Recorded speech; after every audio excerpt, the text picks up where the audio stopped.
Assalamualaikum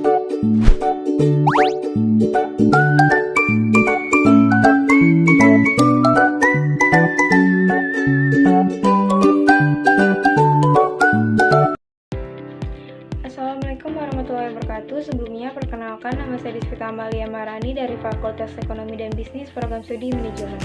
Dalam presentasi saya ini, saya akan memaparkan tentang kasus perselisihan hubungan industrial yang terjadi pada perusahaan global Kalimantan Makmur, mulai dari latar belakang permasalahan hingga upaya penyelesaian dan kesimpulan. Mari disimak ya. Diawali dengan penjelasan latar belakang kasus. Yang pertama, perselisihan terjadi antara karyawan, eks-karyawan dan manajemen perusahaan. Yang kedua, perusahaan mengalami perubahan pada tahun 2016. Yang ketiga, permasalahan utama meliputi status kepegawaian, kontrak kerja, pembayaran pesangon, dan pengurangan hak karyawan. Perubahan manajemen sering memicu perbedaan interpretasi terkait hak dan kewajiban karyawan, yang menjadi salah satu sumber konflik utama di perusahaan ini. Selanjutnya yang akan saya bahas yaitu tentang permasalahan karyawan. Yang pertama, Saudara Ahmad Lian di PHK setelah masa tahanan, menuntut pemulihan pekerjaan dan pesangon. Yang kedua, Saudari Ramla ingin kejelasan status kerja dan berharap gaji UMK, namun jam kerja sangat dibatasi. Yang ketiga itu Saudara Samsudin dan Saudara Losi, kontrak mereka tidak diperpanjang dan mereka tidak mendapat pesangon.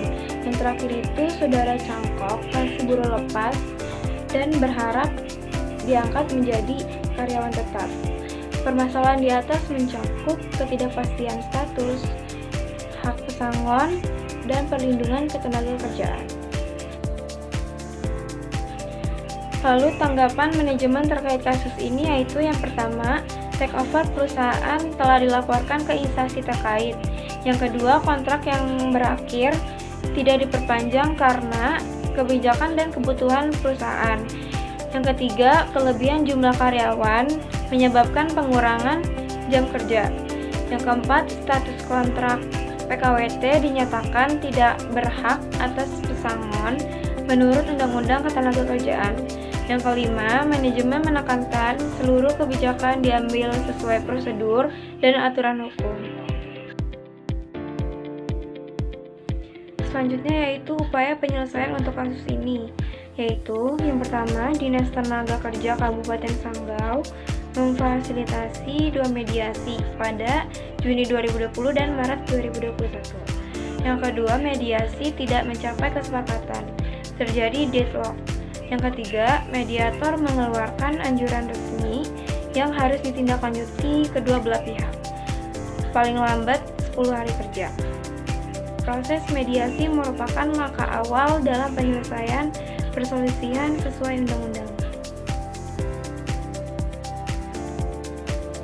Kemudian rekomendasi penyelesaian. Yang pertama, status dan administrasi kepegawaian harus diperjelas secara tertulis.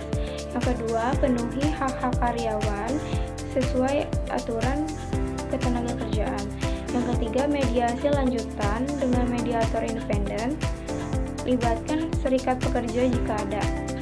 Yang keempat itu pelaporan takeover dan legalitas perusahaan harus dilengkapi.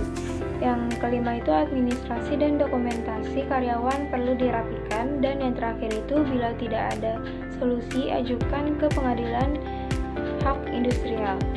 Rekomendasi ini bertujuan memperbaiki proses dan mencegah perselisihan serupa terulang. Lalu terakhir, kesimpulan dan komentar. Yang pertama, kasus ini menyoroti pentingnya transparansi, kepatuhan hukum, dan administrasi ketenagakerjaan. Yang kedua, karyawan memerlukan perlindungan pasti atas hak, status, dan kesejahteraannya. Yang ketiga itu mediasi adalah pilihan utama, jalur hukum formal menjadi solusi terakhir bila upaya musyawarah gagal. Yang keempat itu hubungan industrial yang sehat harus didukung manajemen yang terbuka, dan aparat pemerintah yang responsif. Penyelesaian yang adil dapat meningkatkan kepercayaan dan mencegah konflik baru di lingkungan kerja. Demikian presentasi saya mengenai kasus perselisihan hubungan industrial pada perusahaan global Kalimantan Makmur. Saya berharap paparan ini memberikan gambaran jelas terkait tentang permasalahan proses penyelesaian dan pelajaran yang dapat kita ambil dari kasus ini. Terima kasih. Wassalamualaikum warahmatullahi wabarakatuh.